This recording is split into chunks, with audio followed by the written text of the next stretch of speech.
delighted to have the honor to introduce to the conference this afternoon a prominent fellow liberal, Commissioner Věra Jourava.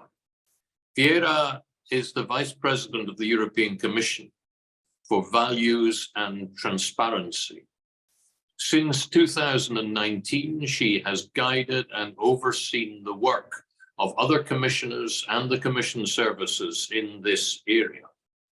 Previously, she served for 5 years as Commissioner for Justice, Consumers and Gender Equality. And prior to that, she was a Member of Parliament and a Minister in the Czech Republic. Věra is a graduate of the Charles University in Prague and was centrally involved and hugely influential in steering her country successfully into the European Union. So it's no surprise, and it's to our benefit, that she now plays such a critical role in safeguarding justice and promoting citizens' rights across the Union. Time magazine has ranked Commissioner Jourova in its list of the 100 most influential people, citing her role in protecting privacy rights in the European Union's data protection laws. Věra, we are honored to have you with us today, and we look forward very much to your contribution. Yes, thank you very much, Graham. Thank you for such a nice invitation. Indeed, when I was somehow nominated for this Time magazine as the influential person, I have to say I was remembering a lot Václav Havel, who is hanging at the back on my wall, who said that when they told me for the first time that I have influence, I started to fear of myself. I started to be suspicious for myself. So it was a similar feeling. Anyway, thank you, thank the center for the invitation. The issues you will discuss are of the utmost importance in our current challenging times, marked by, of course, by the Russian war of aggression against Ukraine. This is yet another proof, markedly brutal, that the multilateral system is under unprecedented pressure. And still we need more than ever a well-functioning rules-based international order with an effective United Nations at its core. This is why we strongly support United Nations reform efforts, our common agenda, which has the dual potential to reinvigorate multilateralism and boost the implementation of the Sustainable Development Goals, which was set back due to the COVID-19 pandemic and Russia's aggression. The EU and its member states are committed to playing a leading role in the preparations for the Summit of the Future in 2024. We want to see an ambitious and action-oriented outcome, the Pact for the Future. We also support the call to action for human rights and the human rights dimension of our common agenda, reflecting that the whole United Nations system is committed to promote and protect human rights everywhere. The 75th anniversary of the Universal Declaration of Human Rights and the 30th anniversary of the Vienna Declaration and Programme of Action provide opportunities to strengthen the United Nations human rights pillar. Fighting for human rights also means taking action to ensure accountability when they are violated. These rights are universal and indivisible, as recognized by the Universal Declaration. The EU is equally engaged on both civil and political rights and economic, social and cultural rights. Moreover, against a background of global backsliding on gender equality, we need to ensure the full enjoyment of all human rights by all women and girls and their empowerment at the center of attention. The EU will put forward its first EU-level voluntary review of Sustainable Development Goals implementation at the United Nations High-Level Political Forum on Sustainable Development, and we will do it in July this year. This shows our determination to accelerate full implementation of the 2030 agenda with all our partners, we want to achieve an ambitious outcome of the Sustainable Development Goals Summit this year. The goals are intrinsically linked to peace and security. Without peace, all other goals from human rights and gender equality to addressing climate change, water, energy, and food security will be simply impossible. The most important aspect is not to lose momentum and ensure proper follow-up. Let me now turn to one of our top priorities that I personally deal with, which is promoting and safeguarding the rule of law, which is a core value on which the EU is founded. We have different tools ranging from preventive action via the annual rule of law reports or reforms carried out in the framework of the recovery and resilience plans to more targeted interventions via infringement procedures or the Article 7 procedure for breaches, systemic breaches of the rule of law. These instruments vary because they are tailored to address the specific situations in the member states. In all circumstances, member states are treated in an equal manner, and the Commission is always open for dialogue. And we also have a relatively recent tool to protect the EU budget against risks arising from breaches of the rule of law, the so-called budget conditionality mechanism. At this moment, we are preparing the 4th edition of the annual rule of law report that we plan to adopt in July 2023. It will also report on progress between 2022 and 2023. And this is a very important to guarantee good use of this report. We want this to serve as a basic basis for genuine dialogue on the rule of law with a variety of actors, both at EU and national level. We also invite national parliaments to discuss the report. In the General Affairs Council, ministers discuss under each council presidency the rule of law situation in 5 selected member states. And also there are debates ongoing in the European Parliament. In other words, this rule of law report, which we publish every year in July, is a comparative study, if I may say it like that, of 27 unique systems we have in 27 member states. And we use the same methodology and equal treatment. So as a basis for the dialogue with the member states, it serves very well because it is factual, it is facts-based, and we prefer the dialogue over the sanctions or infringements. Also, we adopted in December 2020 the so-called European Democracy Action Plan with the aim to promote free and fair elections, strengthen independent media, and make the journalists safe, and strengthen the fight against disinformation, especially the electoral elections manipulation. You can imagine now, Graham, this is a very dangerous moment because I am getting out of my papers, which might mean it will be even longer, but I want to use my own words. This Democracy Action Plan, for strong reason, we have 3 pillars there, because when you look at the pyramid, we want to protect democracy. For democracy, we need a healthy media sector in the EU, and journalists which will not be the targets for killing and attacks. That's why we recommended the member states under this plan to increase the security of journalists by all possible means, and also we adopted legislation against abusive litigations, which try also to silence the media and the journalists.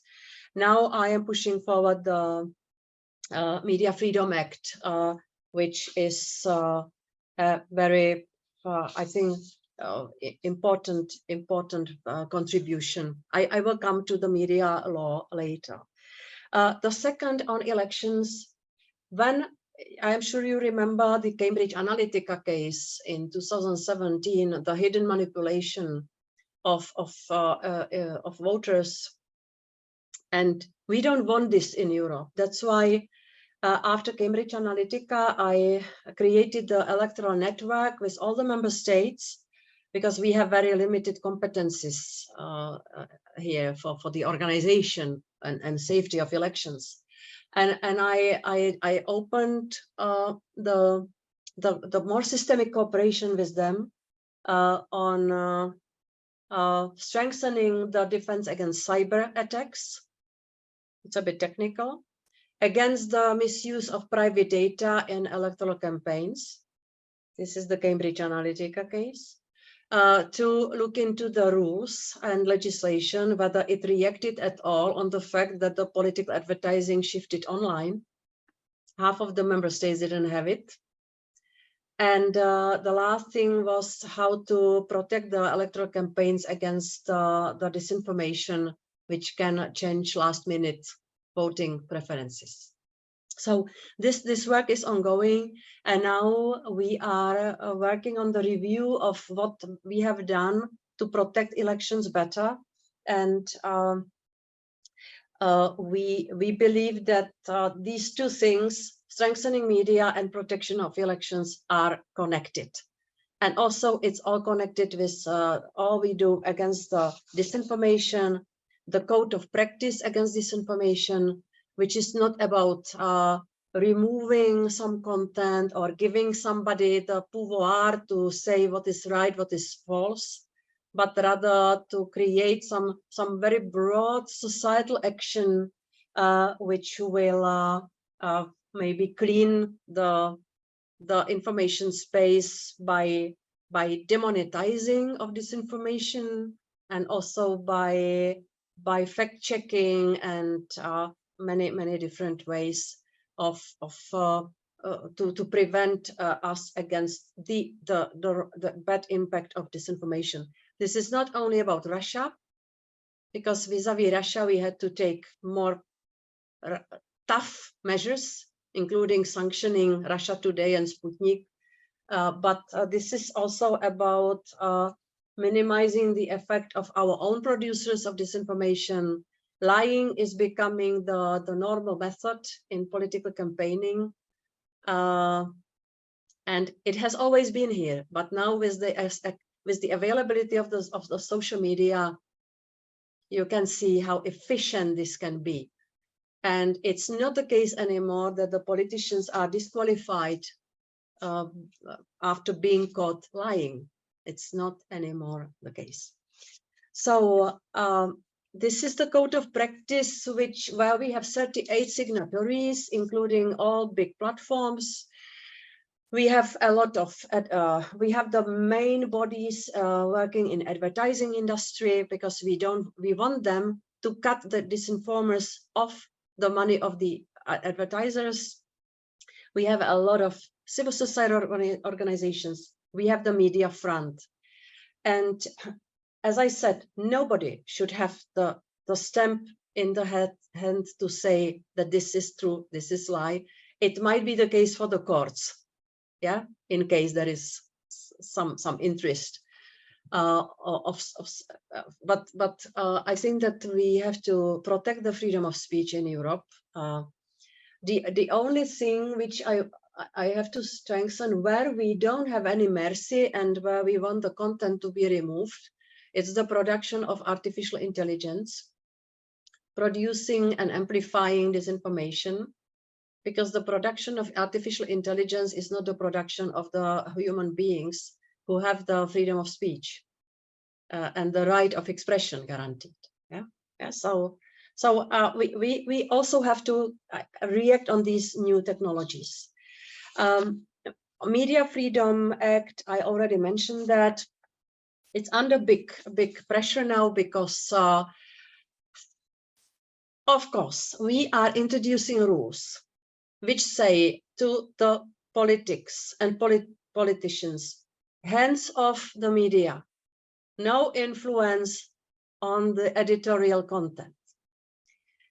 In case you pay the media with public money, be transparent. The public should know which media you pay and what are you buying. Are you buying the space for your ad, or are you buying the journalistic gratefulness? We want to know, so transparency. We want to have a more stable situation for the public service media, because we believe that in every country there should be some pillar of highly professional journalism, which will get the facts right, which will be impartial, which will be professional and ethical. And I think that it's the role for the public service media. We want to shed light into the transactions on the market, so that not to see cases of oligarchization or monopolization of media, which we see in Hungary. So we want to strengthen the position of media vis-a-vis the platforms, digital platforms. So we are introducing measures to achieve that. You can imagine such law has many friends and many enemies. There is nobody indifferent. I'm determined to push this through the legislative process, not at any price. I don't want neither cosmetics nor atomic bomb. I want something which will address with proportionate measures the evolving threats and risks which we see for the media in Europe. Speaking about the foreign interference and threats to our democracy, which is coming from outside, I am working on the so-called defense of democracy, which is the package of legislative and non-legislative actions. And in a simple way, on the 16th of February, we launched an online open public consultation, which is finishing at 13th of April. So you can look into that. It already created a lot of waves, because the NGOs are panicking that we will label them as foreign actors or agents, and that we are working on the law, which will be something like the Georgian law or something like the American FARA law. This is Europe. We will do it European way. And but inevitably, we will have to, again, require more transparency for the cases of foreign financing, which goes into Europe and which has the potential to shake our democracies. So we are looking at big things, and we will adopt the directive at the end of, I think at the end of April or May, I think May, which will address these possible potential threats. And I believe that also in this case, it will have a lot of friends and enemies. I am used to that. You know, in fiscal policy, 1 + 1 is 2 normally. But in the field of values, there is no exact counting. And normally, this is a very little space for making compromises when it comes to values. Yeah, so I am ready to push this through the process, but we will have very, very interesting debate, I'm sure. Also, I have here in the Graham, we should have a space for questions. Yeah. Yeah. Okay. So I will give you maybe the menu now. What else we could discuss? Also, we are in a new move in the field of enlargement of the EU. And it's after many years. You remember Jean-Claude Juncker said this commission will not propose any enlargement. We have to stabilize after the Big Bang thing, the 10 countries being invited. And now I am afraid that the geopolitical situation and the reconfigurating of powers pushes us to grow, not only politically, but also geographically. I'm convinced about that. And if somebody says that the European Union governance model is not fit for 35 sitting around the table. Let's look into the model, but let's not diminish our chance to grow. And that's why we seriously talk with Ukraine and with Moldova. This year will be the assessment. We have discussions with Georgia, whether they will catch up with Ukraine and Moldova, because they remained in front of the gate. The decision to open accession talks with Albania and North Macedonia, to grant candidate status to Ukraine, Moldova and Bosnia and Herzegovina, and to offer European perspective to Georgia. These are also to set a target for visa liberalization for Kosovo. All these have been decisive steps, and I think that we have to be strong in requiring the reforms from all accession countries. And you remember that we made the conditions stricter after having the experience with the decline of rule of law principle in several member states. Yeah, the price was paid by Serbia and others because we made the negotiations tougher for them. So we have to be very very demanding, but at the same time, I am of the opinion that we have to also support, especially Ukraine, which is working on all the reforms under absolutely unimaginable, horrible conditions of the total war. So I believe that we should help, not to give them some kind of fast track, rather the support, technical support, and also the perspective of staged accession. And be concrete, where is the space for staged accession? Because accession is not black and white thing. We can invite the member states per partes, and it is mainly about unleashing the potential of the single market. Yeah, but again, if you have questions, of course I am ready. Big topic, the biggest remembered, the war in Ukraine. I now want to be a little bit personal. This is for me really a very, how to say, such a good thing that I see the unity in supporting Ukraine and courage. If I remember Pope Francis, who said in the European Parliament, don't you remember, Graham, in 2014, that the EU behaves like an old granny, not having energy and courage. Look at it now. And of course, speaking about courage, we have to speak about the courage of the Ukrainian people, men and women fighting.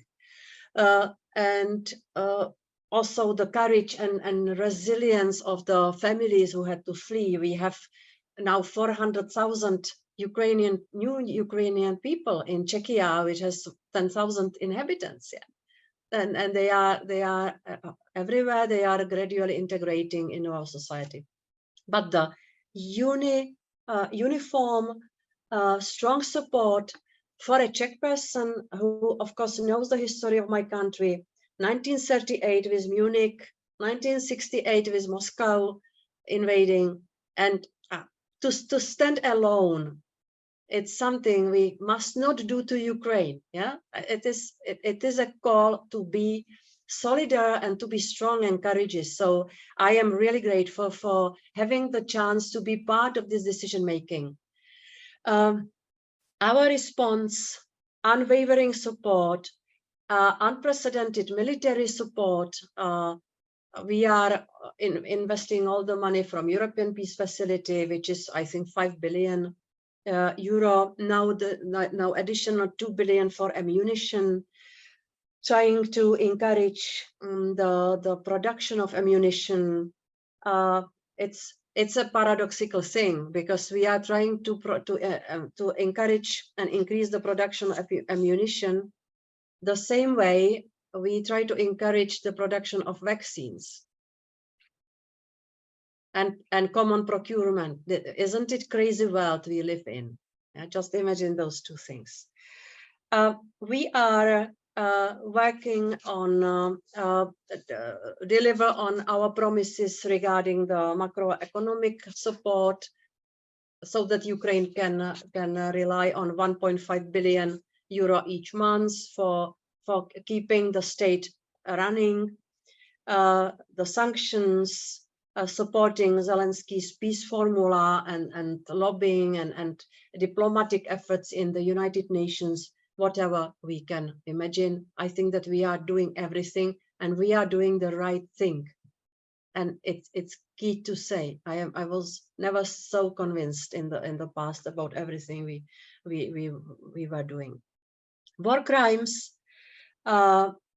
they must not go unpunished. So now we have 14 EU member states already opening, who have already opened national investigations. 6 member states part of the joint investigation team supported by Eurojust together with Ukraine and International Criminal Court. We are establishing the International Center for Prosecution of Crime of Aggression against Ukraine in The Hague. And we are preparing everything to prepare for the reconstruction of Ukraine. Of course, the war is not over yet, but we have to be ready. The best thing would be to use the frozen money and assets, but we still are searching for the legally sound solution, because we can use the confiscated assets and money, but not the frozen one. And we still are trying to find a way. Definitely, the reconstruction of Ukraine will have to be a whole of, I don't know, global thing. It cannot be just for the EU. Yeah, it cannot be the case that there is the war in the neighborhood, which is endangering democratic order. This is a global thing. So it means that we should not get as the only ones the bill for the reconstruction as the Europeans, but of course we will be considerable power in this effort. We are determined to do everything. The multi-agency donor coordination platform was launched in 2020 in January this year, where the EU plays a very important role. Our cities are joining the reconstruction effort too. 36 European cities from Vilnius to Venice will work with 10 cities in Ukraine, like Kharkiv and Kiev.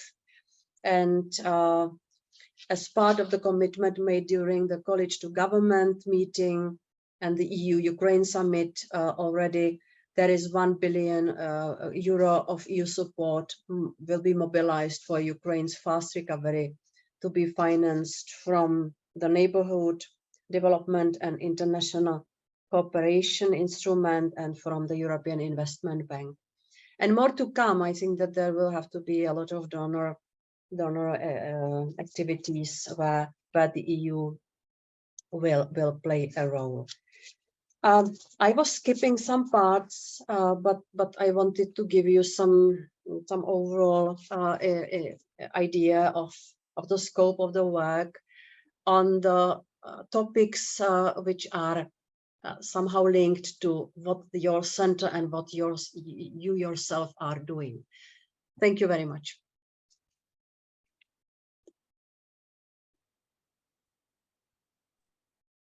Věra, thank you very much for a wonderful overview of everything that's being done by the Commission. I can say, as somebody from a country where a referendum was stolen in many ways by the kind of things you talk about. We now know that there was both Russian money involved in financing the anti-Europeans in my country. And we know that at some stage there was American money involved, not American public money in any way, but private money from certain foundations in the United States involved in financing the use of algorithms in the campaign that took place. We see the damage that can be done, and your message of what is being done at European level to try to prevent this kind of damage in the future is one that leaves me certainly, and I'm sure all of us, full of hope. So thank you for that work. I'm sure that, and there will be a number of questions on what you said, and I will hand over to my colleague to chair the question and answer session. But thank you. Thanks. Thank you very much, Madam Jourova and Mr. Watson. I think now the floor is for those who want to ask a question to Madam Jourova. Who will be the first?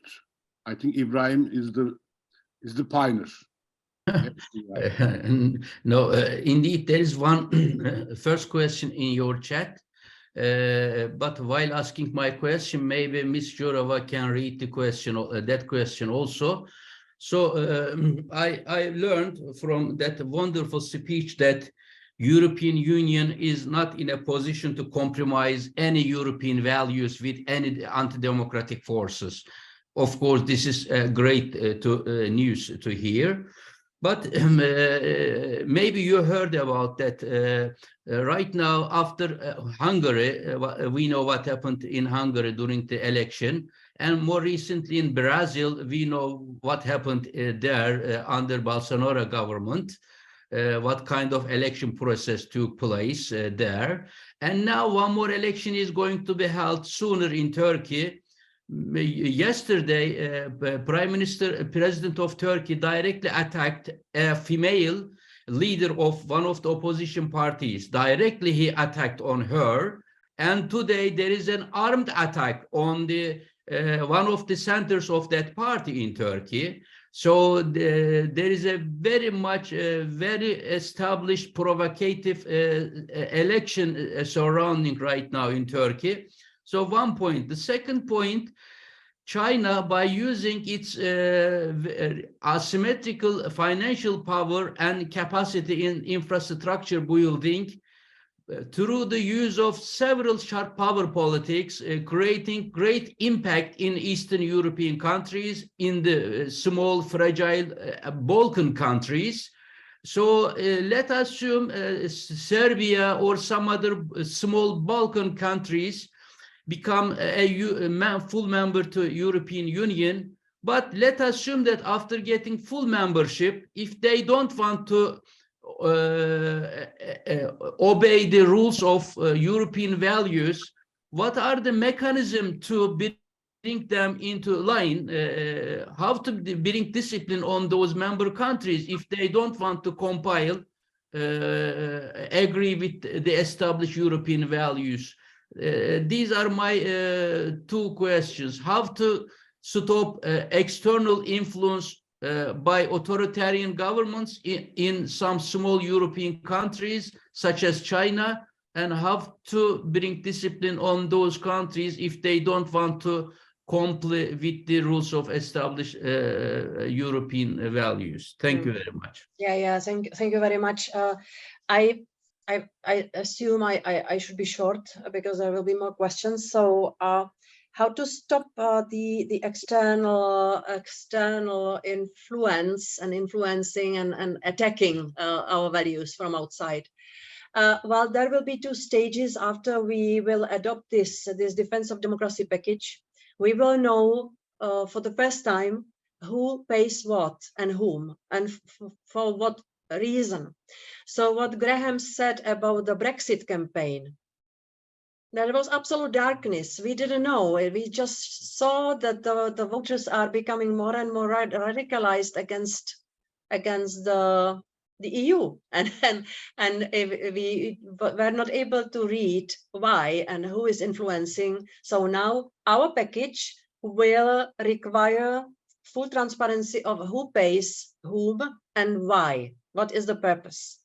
Yeah. So it might, we will not do any whitelist or blacklist because there can be dangerous intentions coming from United States. So we cannot exclude United States. Also, this is our main partner, yeah, in these efforts. So I think that no blacklisting, no whitelisting will be necessary. We are discussing whether to cover the state actors only, or also to enlarge it to the actors which are not connected with the state, but which operate and make money abroad. So this is the first, you might say that this will not stop the external pressures, but we want to get the full transparency. There will be no labeling of foreign agents, yeah, but full transparency will be needed. And the second thing, and here is the role for the member states. In case there are external actions endangering the national security, of course, the member states can take measures to protect the national security by their means. Yeah, so there will be a combination of European effort to have transparency guaranteed, and then possible action based on the national laws done by national authorities. This is the division of work we have, and indeed the Brexit case is the proper one. Yeah, all these bad things, because we did not react on them, because maybe we didn't see them, caused the change of history of the continent. Yeah, so we must stop being naive and negligent. Because now, after what we know about all these new tendencies and pressures, it would be a negligence not to do anything. How to discipline? You spoke about the member states, yeah. I might write a book about discipline. First of all, when we speak about the rule of law, sometimes it's understood as some kind of noble legal academic question. It's not. It's the principal rule of law. If it works or not works, it influences everyday life of everybody. Yeah, it's one thing. And the second thing, well, it is about limiting the power. And when there is something, whatever about the power, of course, it is being attacked, because, you know, democracy, for me, democracy is a noise. It's a sometimes very, very wild discussion. It has to be, but it should not be fight. It shouldn't be the case, which you said, that in the elections, the people are attacked, or that it will not be a success to win the elections, but to survive the elections. Yeah, it should not be. It must not be like that. But coming back to how to discipline the member states to obey the principle of the rule of law, I will be boring now, but we have preventive and sanctioning tools in hand. The preventive is the rule of law report, the description, the recommendations, the dialogue. Hungary and Poland already have piled up a lot of concrete things or problems which may not be solved by preventive measure. Yeah, but many other states opened a dialogue with us on the basis of our recommendations. Slovakia, Spain, Malta, Greece. I am missing somebody from the north. Germany, by the way, also. Yeah. So we have good basis for a discussion. If the discussion and dialogue does not help, we can use infringement procedures when we see clear breach of the rule of law. Typically, some justice reform, which is decreasing or eliminating the independence of judges, what we saw in Poland. Or we have Article 7. It's how to say, it was, Article 7 was designed by the legislators who did not believe that it will ever be triggered, because it is, we have to trigger Article 7 procedure when we see in the member state a systemic breach of the rule of law. So accumulation of problems in judiciary, prosecution, media, whatever connected you can imagine. And the the sanction might come in the form of depriving the state of voting rights. That's the most stringent reaction of the EU foreseen in the treaty. But to do that, you need 26 member states for such a sanction. We were close to it after the Russian invasion.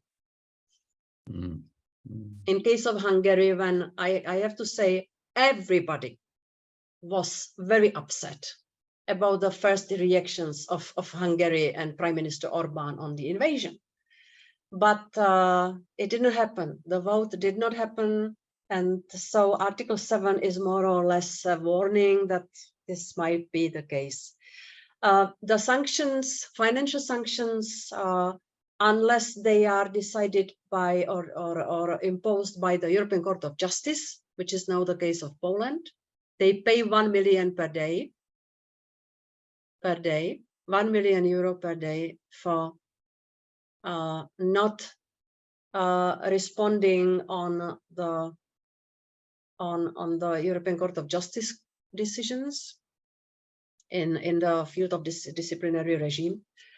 And we have the conditionality which of the budget, which means that at this moment Hungary is waiting for 7.5 billion euro to be unfrozen.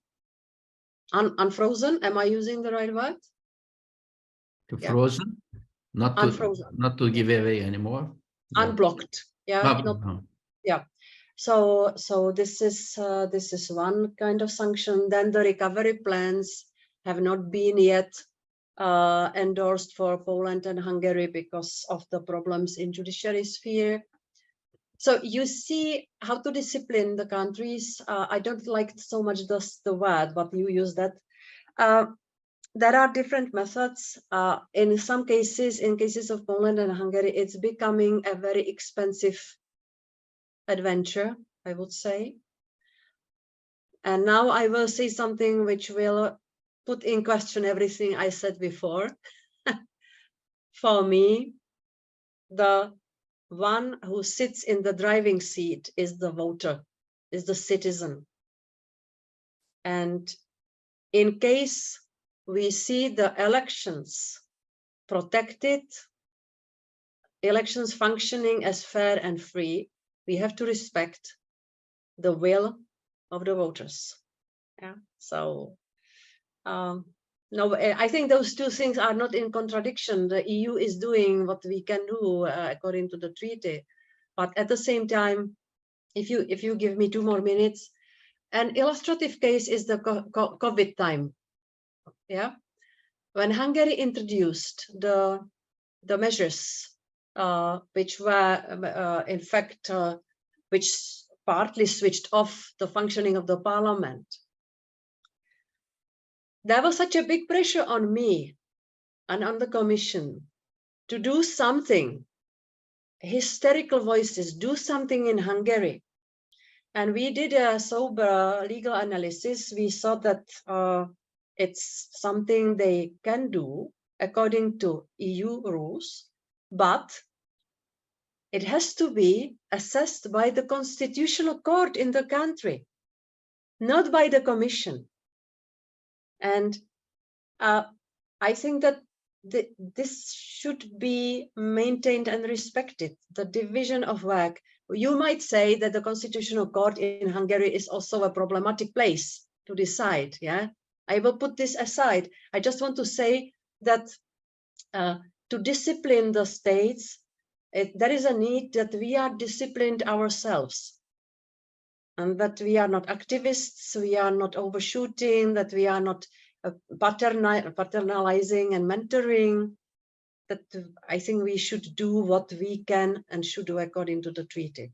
Does it sound alibistic?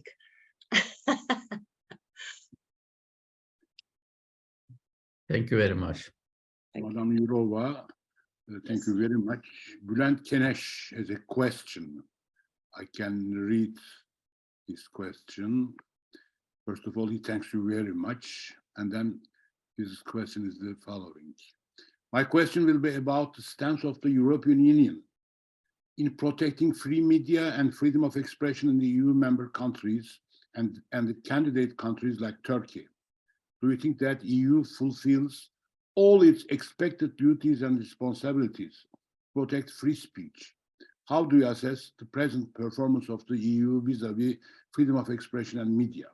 Yes, thank you. Yes, thank you. I liked the first part, the thanking part. Yes, but I have to say that the Media Freedom Act should improve the situation, and the key thing how to protect the freedom of speech is not to give anyone the power to be the arbiter of the truth. Neither to me, although I might be qualified to do that job, but we have to be balanced and sober and not to give this power to anyone, including Mark Zuckerberg, including the platforms, including the member states officials, because I think that the line between the disinformation and uncomfortable message is very thin, and we see the tendency. I spoke to the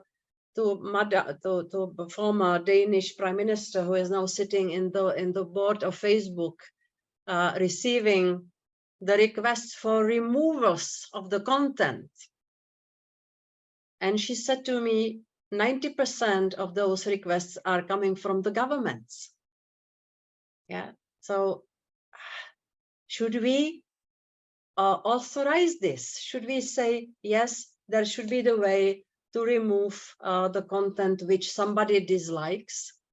I think that we have to be much better in Europe in defining the line, defining better that the facts are objective, and we have to insist that we have the facts right, evidence-based facts, which is also the reason why we are strengthening the professional media, because they are those who should do this job, and the opinions which belong to each individual, facts as objective and opinions as subjective, which belong to each of us. And so these principles, not to give to anyone the power to decide on the truth or lie, and this very strict differentiation between the facts and opinions, I think this is the core principle which we already projected into the Digital Services Act, which asks the platforms to moderate the content, to not to spread the illegal content, which is not the case of disinformation. The second thing, the code of practice against disinformation. We are also having this principle in the Media Freedom Act.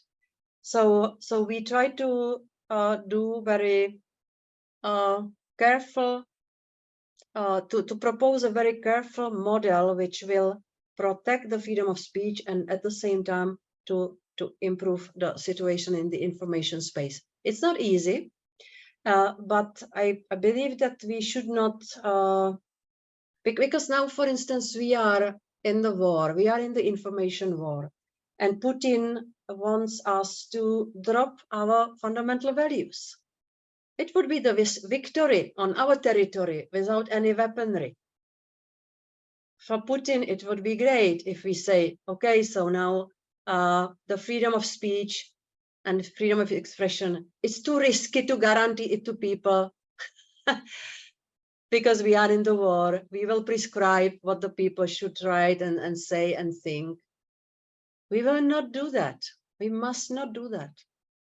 And I am often sitting in the European Parliament. This is a good school of politics, I have to say.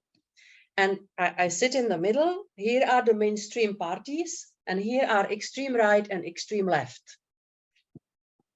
Legitimate parties, yeah? So they have the right to say what they are saying. And I'm sitting in the middle, as Graham said, I am the liberal.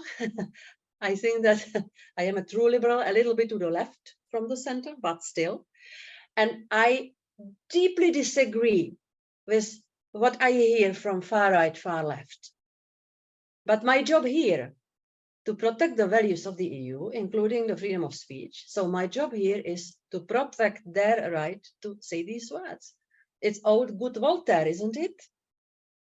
We are still on the same page. So I think I tried to explain the philosophy behind that, that we mean it, that the freedom of expression is not unlimited in the EU. And it's not a new thing. We have some limits. Since the Second World War, we know why. Because it covers also, for instance, the denial of Holocaust and hate speech and so on. But at the same time, we have to protect the freedom of speech as the basic principle by default. Thank you very much, Madam Jourova. We are approaching to the end of the session. A last question. If no one is there for a question, may I ask you a question, Madam? Gültaşlı. Selçuk, Monsieur Gültaşlı, yes. Yes, Selçuk. Ms. Vice President, thank you so very much. It was a fascinating presentation, very sincere, in-depth, insightful. I just want to ask you, we see populism is mushrooming in European Union member countries. We have many parties, Le Pen, Madame Le Pen in France, Vox in Spain, AFD in Germany, Vlaams Belang in Belgium, and you name it, many others. Despite the very existence of European Union, despite what you are doing. My question is, how do you assess this trend of populism? Do you think it will increase or it will decrease? Secondly, do you think you are doing enough? I mean, by you, I mean European Union is doing sufficiently to counter this trend of rising populism in member countries? Thank you. Yes, whether it will increase if the non-populists, and we spoke about the definition before, but when the democratic leaders and the governments and the people leading the countries will leave the space for that by not responding to the things and tendencies and trends which we see in the EU society. And the trends and the reason of increasing numbers of the voters for the populist parties are, I see five reasons. The long-lasting, strong feeling of inequality, which is not tackled. And it did not improve. After the financial crisis, it was increasing the feeling of injustice and inequality. The second thing, not addressed, need to adapt better on the technological changes. There is a lot of nervousness in the society and the fear of the future because of the technological changes, but also caused by other factors like, of course, COVID and the war. This is the cocktail which you cannot drink without the fear. And if we who are in the lead do not address that and at least communicate in the understandable way with open cards, we will not be trusted by the people that we have solutions for them. So it was inequality, neglected fear and stress, abuse of power. Establishment is, of course, sometimes showing that we are here only 4 or 5 years, so we have to, you know what I mean. Abuse of power, corruption, unpunished corruption. And the last thing, it's already something I said before, miserable communication, and it's connected also with the trend of disinformation overflooding our information space. We have good data showing that the space which we do not occupy with trustworthy, understandable communication will be occupied by the adversaries. And this is, we are in information war already several years. And I think that it will still need some time that the leaders and the politicians, I will simplify that, will change the way how to approach communication by counting with the counter narratives and disinformation. And when you look back at all the campaigns, they were predictable. It was predictable that Russia will launch the campaign in Africa, that the lack of food or high food prices are caused by Western sanctions. And we were not ready to debunk it immediately. Yeah, so this is what I mean by the miserable communication, which is not able to use the modern technologies in the way the adversaries are doing, and predict and play with open cards, and to equip the citizens with the information they need. Because the more tense and more, how to say, bad atmosphere in the society, the more trustworthy information is needed. So 5 things, and in case we do not manage these 5 things, address the fear, do something against inequality, communicate better, punish the abuse of power, and go after the corruption cases, the populists will be winning. Are we doing enough? It was the second question. Yes, I think that we do what we have to do. We can always do better. We can always do more. But in the field of my portfolio, rule of law, fundamental rights, I think that we as the EU have to play with according to the rules and the competencies we have. But I speak on behalf of the Commission, which should not be activistic. The Parliament has another role. Yeah, they can go farther than us. Thank you, Madam Jourova.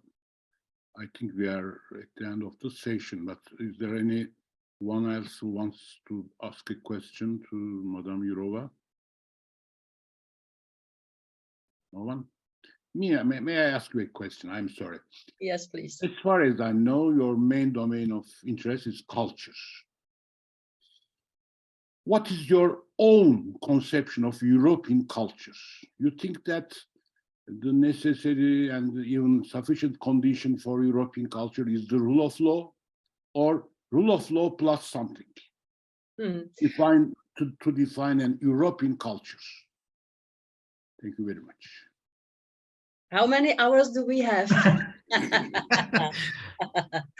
Well, yeah, the narrow concept of culture means that, and I know you didn't ask about this, but I believe that for years we were investing in our stomachs, much less in our brains, and almost nothing in our hearts. And this is the negligence of culture as the connecting field, something which we need. The active culture, I mean arts and these things.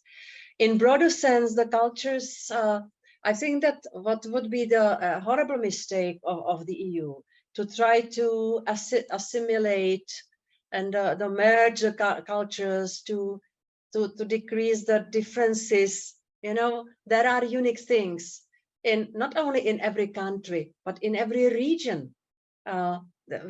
Europe is so rich and so unique because of the number of different cultures and traditions that it would be a gross mistake from the EU to try to somehow harmonize, or I don't have the word, but maybe assimilate. And so that's why we are rather supporting the diversity and also investing in languages. There is another thing, whether the digital revolution is not doing exactly this. We have in Czech language the German word Gleichschalt, everything, you know, make things equal, unify. And I think this is something which is happening through the digital media. The digital world has its own language, and the digital world has its own culture. And so in 10 years time, we will see whether we were able to keep all the cultures and all the traditions, in case you meant this. By the way, we are approaching Easter. We have a horrible habit in Czechia. The girls and women are beaten by men with a stick done at home from the 3 benches. And on Monday, Easter Monday, the boys are coming to our homes and they are beating us with that. And that was would you like any logistic support from Turkey, my country? We are ready to do that. No, but just imagine. And I was asked, no, but there was a fake news that the EU will prohibit this under the gender equality agenda. And I had to publicly deny that and say, well, on Easter Monday, I am happily beaten because it shows there is an interest. And so I improved the story vis-a-vis my country, and I made it worse in Brussels. So did I answer, Mr. Karakas? I don't know. Thank you very much, Madam Jourova. Thank you.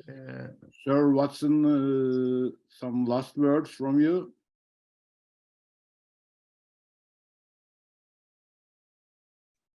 Your microphone is on. Yes. I know that the Commissioner is an extremely busy person. She has been extremely generous with her time with us.